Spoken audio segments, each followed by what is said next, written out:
আসসালামু আলাইকুম ভাই বন্ধুরা, সবাই কেমন আছেন? আমি ইবনুর রশিদ মাসুক আপনাদের সামনে নতুন একটি ভিডিও নিয়ে চলে এসেছি। আজকে চলে এসেছি মিরপুর 2 নম্বর মোড়। মিরপুর 2 নম্বর মোড়ে আজকে যে বিষয়গুলো আপনাদেরকে দেখাবো, এটা হচ্ছে যে সিঁড়িটা দেখতে পারলেন, ওটা হচ্ছে মিরপুর শপিং কমপ্লেক্সের সিঁড়ি। এটা ফুট ওভার ব্রিজ। অনেক মানুষ এখানে রাত অতিবাহিত করে।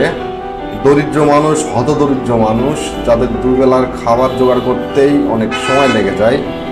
সামনে যে রাস্তাটা দেখতে পাচ্ছেন, এটা চলে গিয়েছে মিরপুর 1 হয়ে টেকনিক্যাল, গাবতলী, শ্যামলীর দিকে। এখানে হার্ট ফাউন্ডেশন হসপিটাল রয়েছে, কিডনি ডিজিজ হসপিটাল রয়েছে। আপনারা এখন হাসপাতালের চিকিৎসা নিতে আসতে পারবেন। আপনারা দেখতে পাচ্ছেন যে ফুটপাতে অনেকে বসে আছে। এদিকে হাতের ডান সাইডের যে রাস্তা, এটা চলে গিয়েছে মিরপুর 10। মিরপুর 10 দিয়ে আপনারা সব জায়গায় চলে যেতে পারবেন। গাজীপুর, ফার্মগেট, কচুক্ষেত, এই রাস্তা দিয়ে সোজা চলে যাওয়া যাবে মিরপুর 13-14।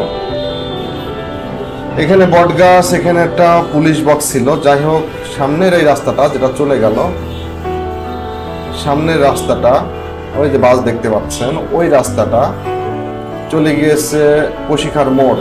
যা হোক, নিচে নামি। এখানে একটি নামকরা রেস্টুরেন্ট রয়েছে মিরপুরের। নামকরা রেস্টুরেন্টের নাম হচ্ছে পূর্ণিমা রেস্টুরেন্ট। একদম ওভারব্রিজের নিচে অনেক সুন্দর সুন্দর খাবার পাওয়া যায়। আপনারা দেখতে পাচ্ছেন এখানে ইফতারের জন্য অলরেডি কিন্তু রেস্টুরেন্টকে তৈরি করে ফেলা হয়েছে। যাই হোক, ভিডিও দেখে ভালো লাগলে অবশ্যই লাইক এবং সাবস্ক্রাইব করবেন। আল্লাহ হাফেজ।